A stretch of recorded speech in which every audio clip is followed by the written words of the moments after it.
one day my sister got in, he was harassing her already, but then my sister got into it with his homegirl, and they were about to fight, and then the dude pushed her and called her spit on her. And then she just came and found me, and I had open fourth period, so I was about to go home and smoke. But she caught me right then, and she was crying to me with her homegirls, and then the dude just happened to be walking by. So, we tangled up a little bit. I beat him, and we get taken to the principal's office, and my sister literally still has kind of some of the spit in her hair, and I get called in there. And former NBA player and current podcast host on All the Smoke, Matt Barnes, recalls a terrible story from his high school days. Here's more. I was breaking all Dusty Baker's records in football and basketball and everything. I was like probably one of the biggest athlete to come out of that school. And the one time I'm just like, one time I needed the school, they didn't believe me. Like, nah, this kid's dad's a lawyer. He wasn't raised this way. So I'm just like, I'm 3 months from going to UCLA. You think I'm just gonna beat this kid up for no reason? You don't see my sister here crying with the, and during the suspension, they just came and vandalized the school, like burned down a bathroom, swastikas everywhere, a mannequin hanging from the big oak tree with my football jersey on it died. So it was just, to this day, if you go back there, if you look in certain areas, you can see swastikas carved into the cement. But the same neighborhood? Same school, area? The same school, yeah. Because Barnes stuck up for a family member, he received a suspension. The school's student body would then turn on him. My cousin, who was or is, I think, like Italian and Indian from my mom's side, ended up being one of the biggest skinheads out there, and he had went to prison for killing somebody. So he had hit my mom, but keep in mind, this kid had spent Christmases with us and holidays because it was my mom's older brother's son. He called my mom and said, like, hey, there's a green light on Matthew's head. And it got back to the prison.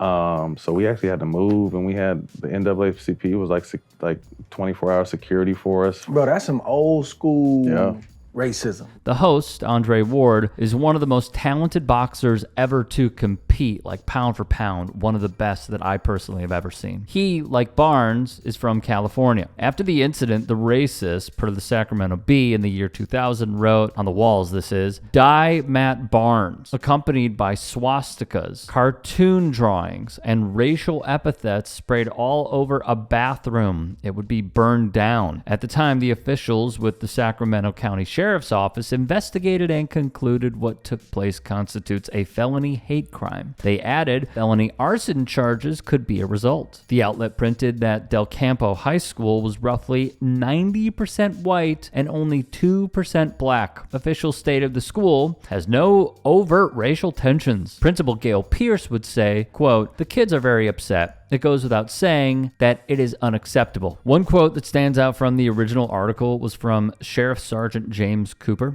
whose past work involves being a gang unit officer, stating, and I quote, "Know what this looks like? Typical teenage problems, likes and dislikes." This was racism he experienced from town to town, by the way. From the Tribune in the year 2001, Barnes played for a predominantly white high school in a predominantly white league. When he stepped on the basketball floor or football field, fans would wave bananas. Students would spit at his sister. Parents would shout words too offensive to repeat. He would reflect to Sports Illustrated, "It's frustrating. Me being someone who grew up biracial, being half Italian and black, I faced racism at a very early age. It boiled over in high school to the point where someone was calling my sister the N-word. We happened to fight right after that. And a day and a half later, the Triple K vandalized my school. They burned down a bathroom and it made national news. I learned at an early age, even though I was very proud to be mixed, I was looked at as a black man." Thus, his father would tell him this. "Moving to Sacramento opened my eyes. Although I moved to a very diverse neighborhood, they put me in a white school like 98%. That's when I felt what I was doing in San Jose wasn't innocent. I kind of felt I lost my essence when I moved to Sacramento from Santa Clara, where he was previously. I started facing from the jump just a lot of racism. So white side started from the third grade that you can't play because you're black. I just didn't understand. I go home frustrated or even crying sometimes sometimes. My mom would console me, but my dad on the flip side, no, fight them. So in the 3rd grade, I got the green light. So that's when I started fighting my way to respect. I cannot imagine what Matt Barnes went through. I cannot imagine what anybody would go through if these events occurred, or even with the microaggressions that do happen on a day-to-day basis with people who are black and brown in this country. I cannot imagine. What is rather troubling is how, once more, we see the way that black folks' stories are just downplayed. He stood up for his sister because she was called a racial slur in school. And that is violent, by the way. Using slurs is violent. And instead of punishing those who hurled the slurs, they sent Matt Barnes home on a suspension. And the white supremacist students put up a doll with his football jersey on it, hanging it. They wrote that they want him to die. They put up a swastika in the bathroom, and then they tried to burn it to the ground. Think about that for a second. You are Matt Barnes, or you are a high school athlete who is giving his all to his school, to his community, by putting forth the best athletic performances maybe some will ever see in their lifetime in that town. And because you stood up for someone, family member or not, that was racially abused, they are saying they want you to not exist anymore. And they are using your jersey to symbolize that they want to kill you. He says essentially there was a bounty on him because of what he did. Insane. And I know that we are living in far different times than, not even far different, I take that back. We're living in, to a degree, different times than we were in the early 2000s, late 90s, etc. However, it is so troubling to me hearing this story covering the intersection of sports and racism, especially at the local level. We have covered these stories no matter what the sport is, from soccer to volleyball to basketball to football. Check them out on demand. It is terrible, and it's not stopping. And yet, on top of this, the police officer who served as a drug unit officer, pretty much giving the boys will be boys. What? Let me make something clear. This was a rumor way back when.